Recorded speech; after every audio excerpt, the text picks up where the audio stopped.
क्या है दुर्योधन का mentality? I am the enjoyer, और कोई एंजॉयर नहीं है। पांडव गए भाड़ में, विष पिला के मार दो उसको। हैप्पी बर्थडे था भीम का, केक दिया भीम को, भीम तो भाई खाने पीने में उस्ताद, और उसमें जहर मिला दिया। बोले मैं एंजॉयर हूं और कोई मेरा कॉम्पिटिटर नहीं हो सकता। तो जैसे ही व्यक्ति एंजॉयर की कॉन्शियसनेस में होता है, उसको हर व्यक्ति से ईर्ष्या होती है, हर व्यक्ति से जलन होती है कि वो आगे चला जाएगा, फिर उसका नाम होगा, मेरा नहीं। दुख का सबसे बड़ा कारण है इस दुनिया में ईर्ष्या। इसके कारण हम अच्छे संबंध नहीं बना पाते। एनवी, वो क्यों होता है? एंजॉयरशिप। मैं भोग करना चाहता हूँ, और मैं भोग करना चाहता हूँ तो बहुत लोग रास्ते में हैं, सबको रास्ते से हटाना पड़ेगा। आप देखेंगे दुर्योधन के जीवन में कैसे पांडवों को तड़पाएं, यही उसके जीवन का प्रोग्राम। अरे भाई, आधा उसको दिया, आधा तुझको दिया, वो इंद्रप्रस्थ में, तुम हस्तिनापुर में खुश रहो ना।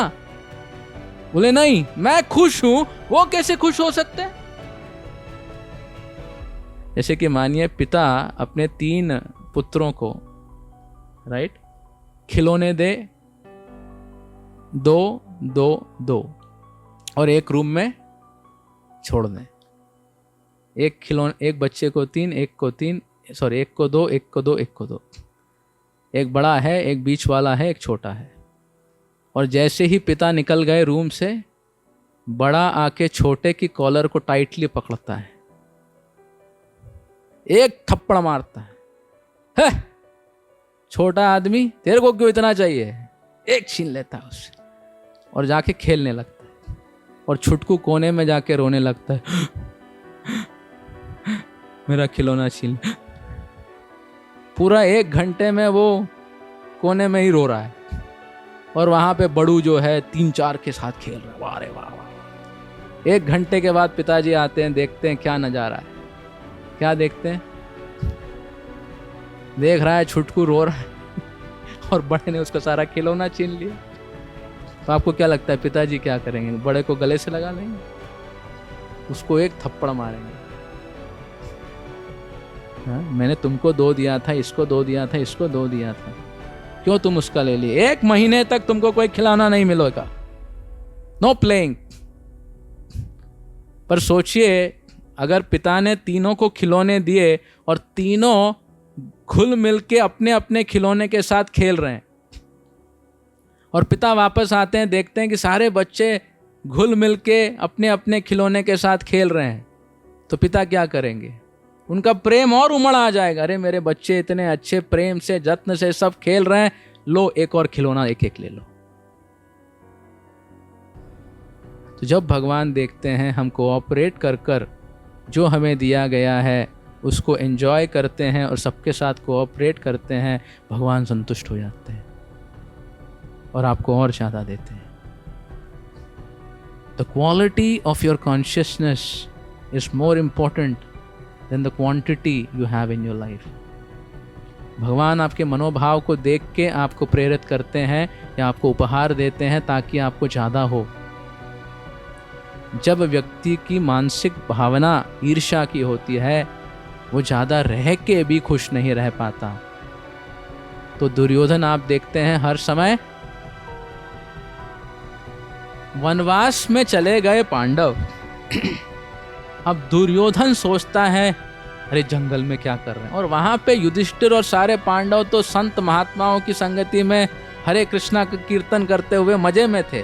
बोले नो मैनेजमेंट, राज्य नहीं संभालना है तो नो मैनेजमेंट। हरे कृष्णा संकीर्तन में पूरे लगे हैं। तो दुर्योधन को लगता है कि मैं वन में जाके उधर पे पार्टी मनाऊंगा और वहां पे जो है कौरव की पार्टी को देखकर युधिष्ठिर और अर्जुन जो हैं जलेंगे। और आप देखते हैं दुर्योधन वहां जाके महल बना के एग्जैक्टली जहां वनवास में वो जंगल में मंगल थे वहां पे क्या करते हैं, पार्टी मनाता है महल बना के।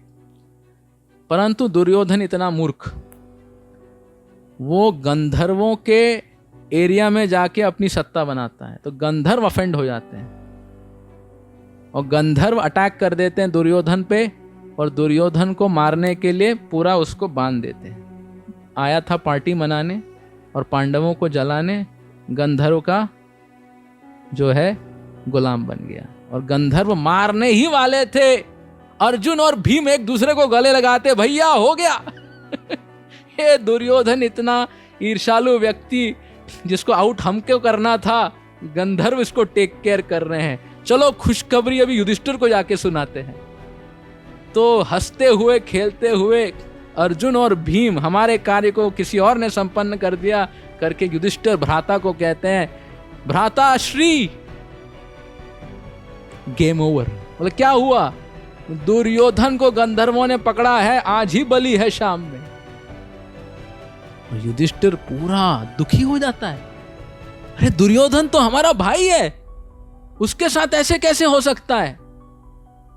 अर्जुन और भीम कह रहा है, क्या बात कर रहा है युधिष्ठिर, हमारी पत्नी को इस प्रकार से अवहेलना किया, हमको जंगल में मंगल किया, तुमको भाई दिख रहा है वो? पर युधिष्ठिर तो अजात शत्रु, उसका कोई शत्रु कभी जन्मा नहीं है। कहते हैं, अरे भाई, घर में जब कॉन्फ्लिक्ट होता है, हो सकता है हम 5 पांडव, वो 100 कौरव, सोसाइटी में जब जाए हम 105 हैं। भीम और अर्जुन बोलते हैं, कौन सी पढ़ाई कर रहे हो भैया, कुछ समझ में नहीं आ रहा। तो युधिष्ठिर कहते हैं, जाओ और दुर्योधन को बचाओ। तो भीम और अर्जुन सोचते हैं, क्या भाई युधिष्ठिर धर्मराज, पर एक गुणावली थी पांडवों में, युधिष्ठिर कृष्ण के अनुदास और पांडव युधिष्ठिर के अनुदास। उनको पता है भाई जो है अच्छा भक्त है, पूर्ण शरणागत है, वो कह रहा है सही बोल रहा है, अच्छा नहीं लगे, धर्म और भक्ति करनी है। अर्जुन चला गया, गंधर्वों से लड़ा, दुर्योधन को बचा लिया। दुर्योधन कहता है, तुमने मुझे बचा लिया, मांगो कुछ। अर्जुन बोलता है, यार तुम भिखारी आदमी, तुमको अभी प्राण बचाया है, ठीक है जब मांगना है मांग लेना। बाद में आपको याद है, कृष्ण बताते हैं अर्जुन को कि भाई वो एक वरदान देने के लिए तैयार था ना तुमको, और जो भीष्म के 5 और बाद में कुरुक्षेत्र और रणभूमि में आता है। तो दुर्योधन की मेंटालिटी है एंजॉय सेल्फिशली, भोग करना है और कोई प्रतियोगिता नहीं होनी चाहिए, I should enjoy. See, the problem is not enjoyment, but enjoyment and you exclusive और कोई नहीं। ये दुर्योधन के भाव है जो विषाद का कारण है। और इस दुनिया में व्यक्ति भोग करना चाहता है इस भाव से, जिसके कारण वो भोग भी खुशी से नहीं कर पाता। तो शास्त्र कहते हैं, Krishna doesn't say don't enjoy, but enjoy with Krishna.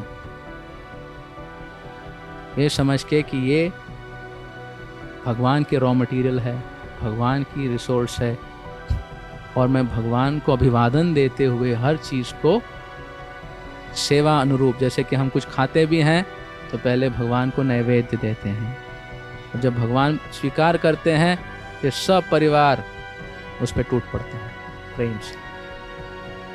This is perfect. और Duryodhan, I don't want Krishna, I don't want devotees, I and I. तो इसीलिए दुर्योधन हर समय राजा होने के बावजूद चिंतित, हर समय चिंतित। बाद में पांडवों ने कहा, भाई 5 गांव दे दो, क्षत्रिय लोग हैं, एक एक राजा बन जाएंगे, मुखिया बन जाएंगे एक एक घर के लिए, उतने में भी संतुष्ट है। कृष्ण गए। दुर्योधन कहता है, नहीं, सुई की नोक के ऊपर जितना जमीन भी नहीं दूंगा मैं। और धृतराष्ट्र कहता है, मैं क्या करूं, मेरा बेटा मेरी बात नहीं मानता। वो पूरा अंधा, वो अपनी प्रॉपर्टी पे टेंशन या एंजॉयमेंट में टेंशन। क्या करूं क्या करूं।